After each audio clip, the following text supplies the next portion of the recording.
Riding at night is one of my favorite things in the entire world. The world just gets quieter at night, and all of the little animals come out, and I just get to, slip through the landscape. We all have our area that has a little bit more shadow.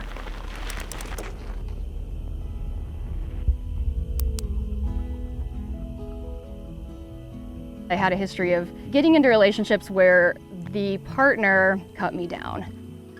When you hear only negative things about yourself from the person closest in your life, you start to believe them, and those voices start to become your own.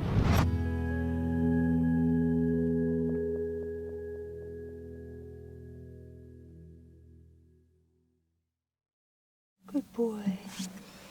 Oh. It's very hard to get out of bed when this dog is in here. I'm Elizabeth Sampey. I'm a professional endurance athlete specializing in multi-sport expedition and ultra-endurance mountain bike racing. I'm a doctor of physical therapy, and I own an integrative adventure coaching business. This is Cody Oates' World Traveler. He is a 13-year-old German Shepherd mix that I pulled out of an alley, and he's been with me his whole life. See what I got on this bike for breakfast. We got M&Ms, Velveeta bars. I bought like 200 of these from an outlet store. It just kind of tastes like cardboard, actually.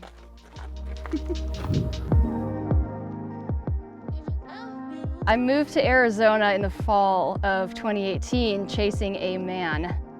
That didn't work out so well, and so I decided to retreat to the Sonoran Desert to kind of find myself again after that. I kind of decided that I wanted to race the AZT, but I wasn't quite sure, and I came down here and just spent a couple months training, and I just fell in love with the landscape. First, it was a little scary. Everything was sharp and pointy, but I spent a lot of time down here and really got to learn the desert on my own time and on my own terms, and it was just a really beautiful experience.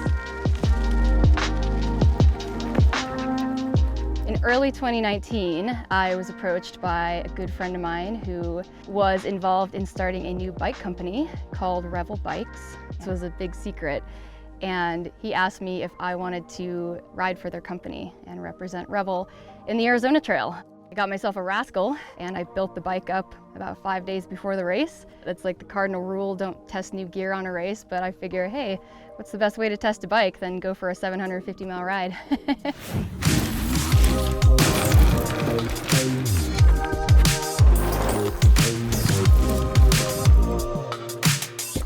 So the Arizona Trail is a 750-mile, well now close to 800-mile trail that goes from the Mexican border to the Utah border. And there are stretches of wilderness, but there's a lot that is rideable. Part of the race is you have to put your bike on your back and all your gear and walk through the Grand Canyon.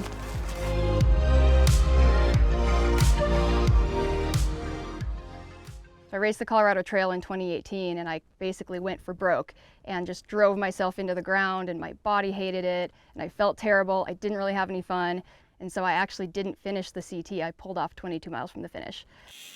My hub exploded. It was such a bummer. My entire rear wheel blew apart and I literally could not roll my bike. With the AZT, I approached it really differently. I wanted to take a really healthy approach. I had the record in the back of my mind, but in order to break a record, you have to finish the race. I took the approach of taking a little more time to care for my body and, not push through so hard, while in the back of my head having the splits. I knew what pace I wanted to be on, and I just kept myself a little bit ahead of the record pace, and I used strategies to get as much ahead as I could. And then I would take a little bit more time when I would get off the bike and crawl into my bivvy to do a little more self-care. Pretty much exactly 2 years to the days. Coming back to ride some of my favorite sections of the Arizona Trail 2 years after my race has been a really cool experience, because every time I'm on this trail, it reminds me of that race and who I was then and who I am now.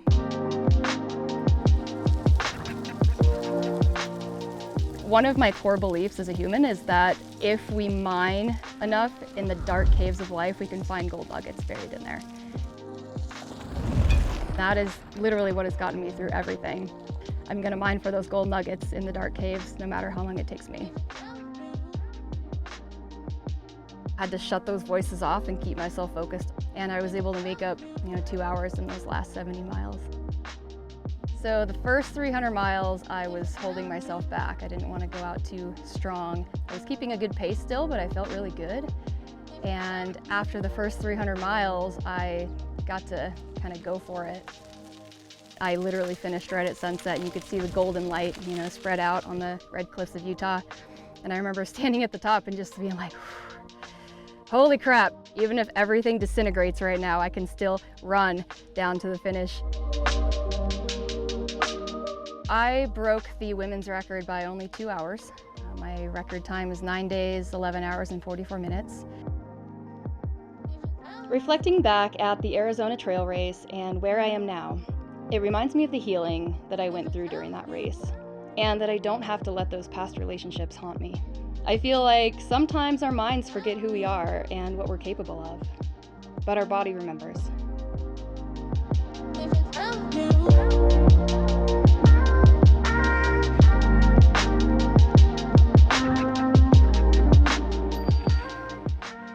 All right, tell me your name and what you do for work.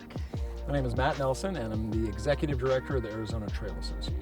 If somebody came to you and said that they were considering doing the whole Arizona Trail, what would you tell them? Can I tell you what I wouldn't tell them? Yeah? If you're going to dedicate the time to either walk for 800 miles or ride your bike for 800 miles, be prepared to never go back to doing what it was you were doing before, because the experience is going to be so transformational. You're right, it's a huge endeavor. You going to do it again? Yes, absolutely.